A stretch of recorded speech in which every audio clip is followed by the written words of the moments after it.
Venture ক্যাপিটালের focus area.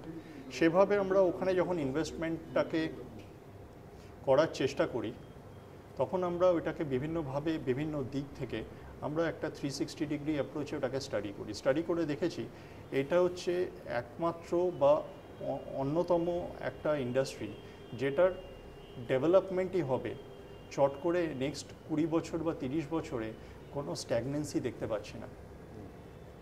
তো ওইভাবে আমাদের ওইখানে আসা, ফিল্ম প্রডিউস করা, ফিল্ম প্রোডাকশন হাউস হিসাবে কাজ করা, বাজেট স্যাংশন করা, প্লাস তাদের যাবতীয় যেসব হেল্প দরকার রিসোর্সেস অ্যাপার্ট ফ্রম মানি, আপনার ম্যান পাওয়ার, ইকুইপমেন্টস, সেগুলো আমরা দিয়ে থাকি। ফিল্মের কাজ দেখি মূলত ইন্ডিয়াতেই করেন আপনি, তো বাইরেও? ফিল্মের কাজ আমাদের পুরোপুরি বাইরেই হয়, এটা US centric, Hollywood centric plus Europe centric. ইন্ডিয়াতে আমরা এখন এটাকে নিয়ে আসছি, যেগুলো আমাদের লার্নিং বাইরে আছে সেগুলো যদি আমরা ইন্ডিয়ার সঙ্গে কোলাবোরেট করতে পারি, India being the second largest film market in the world, সেটা যদি কোলাবোরেট করতে পারি আমরা আগামী দিনে দেখছি যে অনেক উন্নতি আমরা হয়তো করতে পারবো, সেক্ষেত্রে এই ইন্ডাস্ট্রিরও অনেক উন্নতি হবে। তো হলিউডে কী কী ধরনের ফিল্ম প্রডিউস করে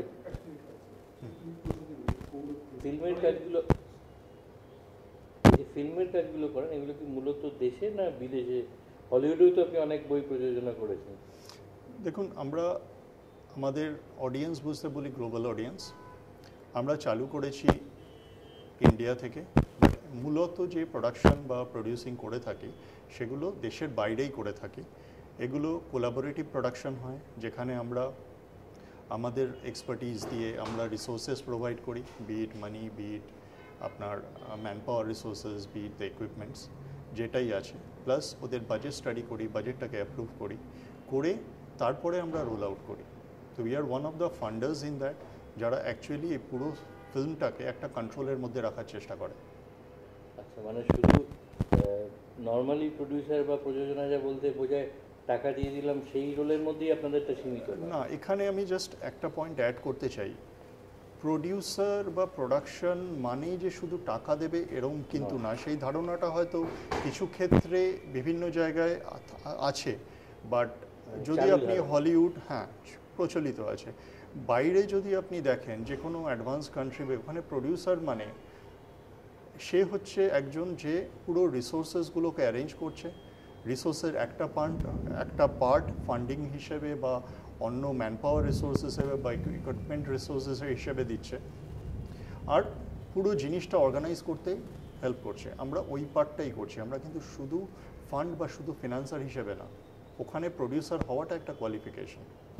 তো আপনি হলিউডে কিরম ধরনের ফিল্ম এখনো পর্যন্ত দেখুন, উল্লেখযোগ্য নাম যদি বলেন? বিভিন্ন বাজেটের ফিল্ম আছে, আমরা অনেকগুলো ফিল্ম করেছি, বিভিন্ন যেখানে নামি দামি আর্টিস্টও আছে, বাট মূলত যেটা করে থাকি সেটা হচ্ছে কন্টেন্ট ড্রিভেন ফিল্ম হবে, যেটা আমাদের পলিসির সঙ্গে যায়। সেটা ড্রামা হতে পারে, সায়েন্স ফিকশন হতে পারে, আপনার থ্রিলার হতে পারে, প্রত্যেক ক্ষেত্রেই আমরা একটি করে বই করেছি। সেখানে কিছু বইয়ে খুব নামি আর্টিস্টও আছেন, কিছু বইয়ে কোনো নবাগত আর্টিস্টও আছেন। ডিরেক্টরস আমরা ভালো চুজ করি যাদের একটা প্যাশন আছে, যারা প্যাশনেটলি ফিল্মটার ওপর কাজ করবে উইদিন দ্যাট পেরিফেরি। নাম যদি বলেন? দেখুন, হেফলিক লিমিট হচ্ছে একটি ফিল্ম যেটা আমার খুব কাছের, যেটা 2017-এ আমরা বানাই। তার আগে আমরা স্যালি করেছি, তার আগে ইমিটেশন গেম করেছি, প্লাস 2017-তে আরেকটা বই করেছি, সেখানে একটা বইয়ে আমরা অ্যাজ আ পুরো প্রোডাকশনটাকে কন্ট্রোল করেছি, সেটা হচ্ছে অ্যারাইভাল। তো এরকম প্রচুর ফিল্ম আছে যেটা আমরা করেছি, সেভাবে গুনতে গেলে হয়তো 9 থেকে 10খানা ফিল্ম আমরা করেছি। সবই অরেঞ্জ কর্পের ব্যানারে? অরেঞ্জ কর্পের ব্যানারে। এখানেও তো আপনারা কিছু ছোট ফিল্ম বানিয়েছিলেন, যেগুলো একটি তো আমার মনে আছে যেটা কানে গিয়েছিল বলে। কানে ইনফ্যাক্ট আমাদের দুটো ফিল্ম গেছিল, একটা 2016-তে, একটা 2017-তে। এগুলো হচ্ছে শর্ট ফিল্ম। বিভিন্ন ক্ষেত্রে কি হয়, শর্ট ফিল্মে একটা স্টোরি টেলিং আইডিয়া থাকে, ওই আইডিয়া থেকে নিয়ে আমরা কানসে, যেহেতু আমরা মার্কেটুর ফিল্মের একটা পার্ট, সেভাবে আমরা ওইগুলো ইন্ডিয়ার যে স্টোরি আছে সেটাকে পোর্ট্রেট করার চেষ্টা করেছিলাম। না, এটা অ্যাকচুয়ালি ফার্স্ট ফিল্ম না, এটা আপনি বলতে পারেন আমরা যখন বাকি কাজগুলো করছি তার মধ্যে থেকে নিয়ে আমরা এখানে একটা ফিল্ম করেছিলাম, দুটো ফিল্ম করেছিলাম, একটা 2016-এ, একটা 2017-তে। এরকম আরও করার প্ল্যান থাকে? সেটা তো আছেই, কারণ এটা সাবজেক্টটা এন্ডলেস, প্রবাবিলিটি আছে। কোনো ভালো ইন্টারেস্টিং টপিক পেলে বা ইন্টারেস্টিং সাবজেক্ট পেলে ডেফিনেটলি করব। আপনার নিজের তো ফ্যাশন ফটোগ্রাফি নিয়েও ন্যাক বলুন, প্যাশন বলুন, এটা অনেক দিন থেকেই আছে। হ্যাঁ, ফটোগ্রাফি আমার হবি ছিল সেক্ষেত্রে। ফটো আমি যখন আমার 8 বছর বয়স তখন থেকে আমি ফটো তুলি, যা পারতাম তারই তুলতাম ফটো। সেখান থেকে নিয়ে আমি বিষয়ের ছিল না, এটা আস্তে আস্তে ইন্টারেস্টটা ফ্যাশন ফটোগ্রাফির দিকে গেছে টু সাম এক্সটেন্ট। এইটাতেই আমি বিভিন্নভাবে হবিটাকে বাঁচিয়ে রাখার চেষ্টা করেছি, বিভিন্ন ইভেন্টের সঙ্গে যুক্ত ছিলাম গত 7-8 বছর ধরে। সেখানে অ্যাজ আ গ্রুমারও আমি কাজ করেছি। এবার এই ফ্যাশন ফটোগ্রাফি থেকেই আমি দেখেছিলাম যে মডেলস যারা ফ্যাশন ইন্ডাস্ট্রিতে আসতে চায় তাদের পুরো আইডিয়া থাকে না যে ওরা কোথায় স্টেপ ইন করতে যাচ্ছে বা কি করলে ওদের ভালো হবে। তো বিভিন্ন অর্গানাইজেশনের কাছে ওরা যায় যাদের কাছে ক্লু না পেয়ে they again come back to the square one where they have started from 3-4 years back.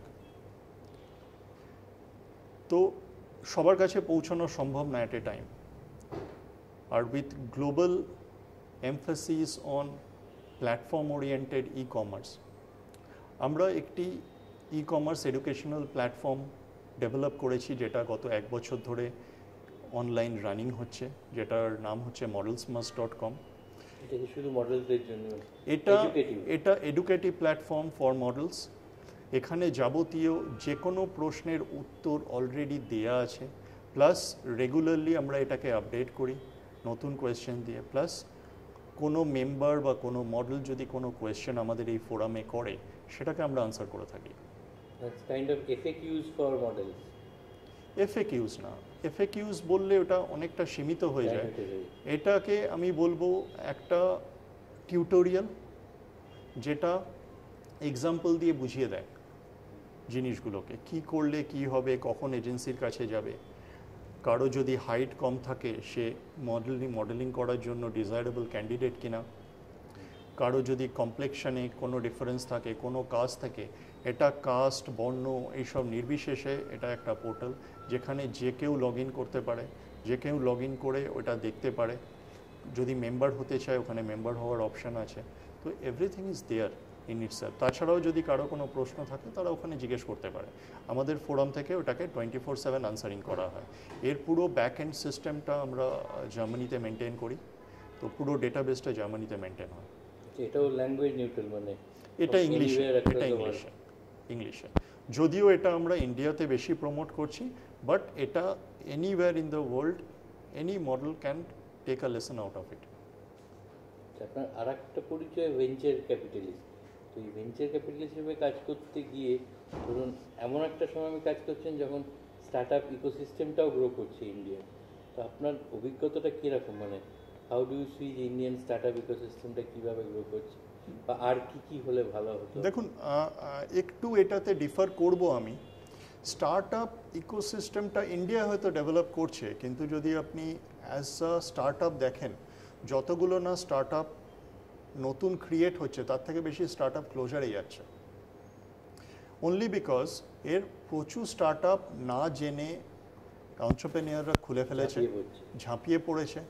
তার একটা কারণ হচ্ছে ভেঞ্চার ক্যাপিটালিস্ট আসবে, ওরা বিজনেসটা দেখে টাকা দেবে, লস হোক কি প্রফিট হোক কোনো ব্যাপার না, আমরা করব, আফটার সাম টাইম আমরা ওটাকে বিক্রি করে দেবো। কিন্তু অ্যাকচুয়ালি সেটা হয় না। ভেঞ্চার ক্যাপিটালিস্ট যারা আসে ইনিশিয়ালি যারা দেখে এসেছিল সেই বিজনেসগুলোর একটা প্ল্যানিং ছিল। আপনি যদি কোনো বিজনেসকে রেপ্লিকেট করতে যান, কোনো একটা বিজনেসের জন্য একটা ইউএসপি থাকতে হবে। ওই ইউএসপিটা যদি মিসিং হয় তাহলে it will die out in the long run. সেটাই এখন আমরা দেখছি। তো এখন একটা স্টেজ যখন it has reached a stagnancy kind of a situation, আপনি দেখবেন ভেঞ্চার ক্যাপিটালিস্ট খুব একটা বেশি ফান্ডিং করছে না। আমরা ভেঞ্চার ক্যাপিটালের limited partner, we fund from our own resources. এটা যখন আমরা ফান্ড করতে গিয়ে বিভিন্নভাবে দেখলাম, আমরা একটা রেশিও দেখলাম যে 1 company out of 3,000 company is being funded today. That is the ratio. Out of 3,000 application received all over, only 1 company gets funding. যেটা হয়তো আজ থেকে 1 বছর কি 1.5 বছর আগে ছিল 3টে কোম্পানি 1000-এ ফান্ডিং পেত। কিন্তু সেক্ষেত্রে ওরা নিজেদের রিসোর্স দিয়ে এটাকে নিয়ে যাওয়ার চেষ্টা করতো আগে, যেটা এখন এমনিতে যেটা মনে করা যায় ফার্স্ট 3 ইয়ার্সটা খুব ক্রুশিয়াল পিরিয়ড ফর স্টার্টআপ, যে ওই 3 বছরটা ফার্স্ট ডেটাই ক্রুশাল এর জন্য। আপনি যেভাবে প্ল্যানিংটা করছেন, যেভাবে আপনি ওইটা এক্সিকিউট করার চেষ্টা করছেন, এই পুরোটার ভিত্তিতে যেই ম্যান পাওয়ার আপনি রিক্রুট করছেন বা যেই ম্যান পাওয়ারের টিম আপনি ফর্ম করেছেন, এই পুরো জিনিসটাই এটাতে কন্ট্রিবিউট করবে। ডে ওয়ান থেকে নিয়ে আপনার till the execution process everything is crucial. Then the thing is how to sustain in the long run, because every day there is competition in the market. You are being copied or followed, and there are new players coming up with new USP. So when you identify a startup, ওখানে আপনাদের জন্য কি আইডিয়াটা important, না promoter important, না go to market strategy important, না ধরুন how to they stand out in the market place, কোনটা সবচেয়ে বেশি ইম্পর্টেন্ট? এখানে আমি বলবো আমরা যে ভেঞ্চার ক্যাপিটাল হিসাবে কাজ করে থাকি, আমরা লিমিটেড পার্টনার যারা ওয়ার্ল্ড ওভার কাজ করে, আমরা অ্যাজ সাচ ইনকিউবেটরের কাজ করি। We don't only provide the money, but we also provide the manpower and the requisite skills that is required to run the business. তো ইনিশিয়ালি যে কোনো প্রমোটার বা যে কোনো স্টুডেন্ট বা ফ্রেশ গ্র্যাজুয়েট যখন কোনো আইডিয়া নিয়ে আসে, আমাদের কিছু সর্ট অফ কোয়েশ্চেনিয়ার্স থাকে। ওই কোয়েশ্চেনিয়ার্স থেকে ইট ইজ কোয়াইট ইলাবোরেটিভ। সেখান থেকে এটা বোঝা যায় যে ও আদৌ এটার জন্য সুটেবল কিনা, অর ও এটার মধ্যে প্যাশনেটলি কাজ করতে পারবে কিনা। তো আমার ফার্স্ট প্রসেস এলিমিনেশন রাউন্ড ওখানেই হয়ে যাবে কোয়েশ্চেনিয়ারটা ফিল আপ করার পরে। তারপর থাকে ইন্ডিভিজুয়াল ইন্টারাকশান ওদের টিম মেম্বারের সঙ্গে, প্লাস এতদিন অবধি যে করেছে, কিসের ওপর বিল্ড করে এই পুরো জিনিসটাকে দাঁড় করিয়েছে, ওইটার ইভ্যালুয়েশন। এই পুরোটা কমপ্লিট হতে it takes nearly 3 to 4 months time. একটা প্রসেসের মধ্যে দিয়ে এটা একটা process which is a well set process. There are industry experts which are there. There are evaluation matrices, so everything is looked into. তো আপনার ধরুন এই যে অভিজ্ঞতা, আমি ডাইভার্স অভিজ্ঞতাই বলবো, ভেঞ্চার ক্যাপিটালিস্ট হিসেবে কাজ করার, প্রযোজক প্রডিউসার হিসেবে কাজ করার, ফ্যাশনে মডেলিংয়ের ক্ষেত্রে, হোয়াট নেক্সট, মানে গোয়িং ফরওয়ার্ড আমরা অরেঞ্জ কর্পকে বা দেবাশিস দত্তকে কী নতুন রোলে, বাই দ্য ওয়ে আপনার তো একটা লিনিয়েজ আছে আমাদের রিটায়ারেবল মিস্টার উৎপল দত্তর সঙ্গে, তো ওই লিনিয়েজ থেকে এসে আপনি ফিল্মে গেছেন অবশ্য। আপনার কি কোনো থিয়েটারের ব্যাকগ্রাউন্ড বা? না, আমার কিছু থিয়েটারের ব্যাকগ্রাউন্ড নেই, না আমি অ্যাক্টিং করতে পারি। পছন্দ, দেখতে ভালো লাগে, দেখতে ভালো লাগে, কোনো কিছু অ্যারেঞ্জ করতে ভালো লাগে, সেখান থেকেই ভালো লাগাটা, সেখান থেকে নিয়ে এখন কারেন্টলি আমরা আরও কিছু মুভিজ প্রডিউস করতে চাই ইন্ডিয়াতে, বাইরে, in a co production model. Plus আমাদের যে ডিস্ট্রিবিউশন নেটওয়ার্কটা আছে ওয়ার্ল্ড ওয়ার, সেখান থেকে নিয়ে দেখতে পারি যে আমরা ওইটাকে কীভাবে আরও ইউজ করতে পারি for Indian films as well as foreign films. আর মডেলস মাস্ট, এখান থেকে মডেলস মাস্টের পরবর্তী ক্ষেত্রে আমাদের প্ল্যান আছে ইন ফেজ 2 যে ওইটা মডেলসদের জন্য আমরা খুলে দেবো। It will be a platform wherein we will provide them workshop at our cost, plus ওদেরকে আমাদের যে প্রজেক্টসগুলো আছে সেই প্রজেক্টসগুলোতে কাজে লাগাবো। এমনিতে তো বোধহয় আপনি বলছেন যে বাংলা ফিল্মের মার্কেটটা গ্লোবালি হিউজ, বড়। বাংলা ফিল্মের মার্কেটটা বড়, কিন্তু অডিয়েন্সটা কম। অডিয়েন্সটা এই জন্য কম, যখন আপনি বাংলা ফিল্মকে সেগ্রিগেট করবেন বিভিন্নভাবে, আপনার বিটা থ্রিলার, বিট যেই কোয়ালিটির জনা অনুযায়ী যেই কোয়ালিটির ফিল্ম দরকার হয়, যতগুলো ফিল্ম প্রডিউস হয় বা এখানে যতগুলো ফিল্ম তৈরি হয়, সব ফিল্ম ওতে কোয়ালিফাই করে না। এই জন্য একটা ডিমান্ড থাকলেও ওইটাকে অডিয়েন্স অবধি পৌঁছে দেওয়া যায় না। একটা ফিল্ম বানানোর জন্য ডে 1 থেকে বা প্রি প্রোডাকশন স্টেজ থেকে যেভাবে ওইটা তৈরি করতে হয় সো দ্যাট এটা গ্লোবাল অডিয়েন্সের কাছে পৌঁছতে পারে, then language is not a barrier. আপনি ডাব করে দিন, জিনিসটা চলবে, আর আপনি সাবটাইটেল দিয়ে দিন, চলবে ফিল্মটাকে। সেভাবে আমরা যদি বানাতে পারি নিশ্চয়ই করতে পারবো। মানে স্কোপটা আছে, প্রপারলি প্ল্যান করে প্রপার প্ল্যানিং দরকার হয় প্রি প্রোডাকশন স্টেজ থেকে। সেক্ষেত্রে কোনো প্রডিউসার বা কোনো ডিরেক্টর যদি আমাদের কাছে আসে from pre production stage, we can guide them through যে কী করলে এটা যেতে পারবে পরবর্তীকালে। মানে ফিল্মের ক্ষেত্রেও একটা ইনকিউবেশন আছে আমাদের, এটা আছে, দীর্ঘদিন ধরেই আছে, এটা আমরা করেই আসছি। এটা একটা ইন্টারেস্টিং ব্যাপার হবে।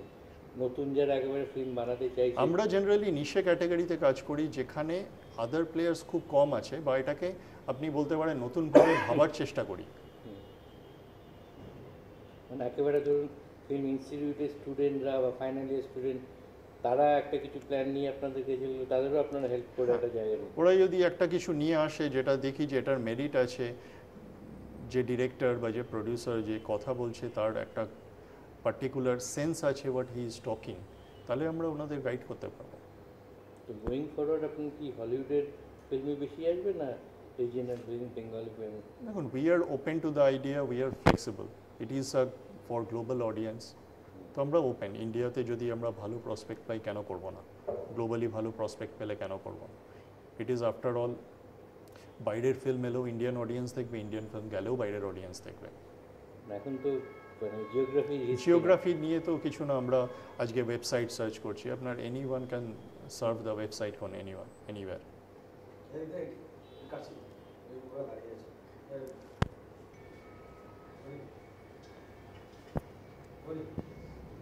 অর্থাৎ আমরা একটা ভবিষ্যতের রূপরেখাও পেলাম, এবং যেটা কিন্তু বেশ ইতিবাচক এবং পজিটিভ আমি বলবো। So let's end on that positive note. I am sure next time when we meet আমরা আরও অনেক কিছু স্টোরি বা গল্প থাকবে যেগুলো নিয়ে আলোচনা করার, যেগুলো যারা নতুন করে শিল্পোদ্যোগী হতে চাইছে বা ক্রিয়েটিভ ফিল্ডে আসতে চাইছে সবার জন্য একটা নতুন অনুপ্রেরণা বা একটা পথ নির্দেশিকা নিয়ে আসবে। আমাদের এই আড্ডায় আসার জন্য অনেক ধন্যবাদ। থ্যাংক ইউ, নমস্কার।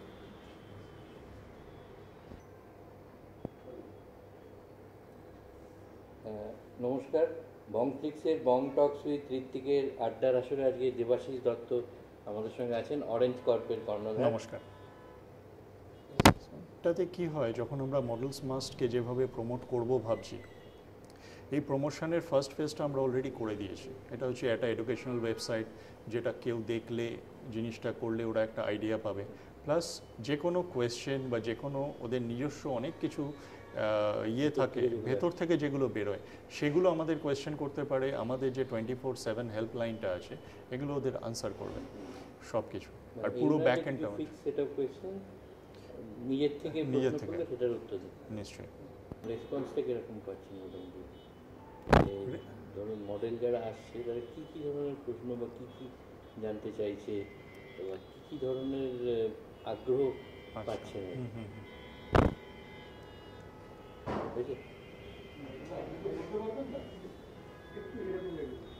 ওদিকে দেখবো।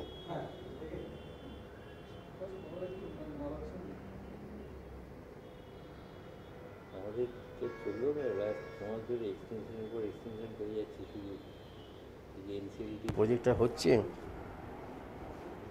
কিন্তু শান্তির কোনো পিস নেই, দরকার নেই, কিন্তু আমরা তোকে খুব মিস করবো, সেই জন্য ভাবছি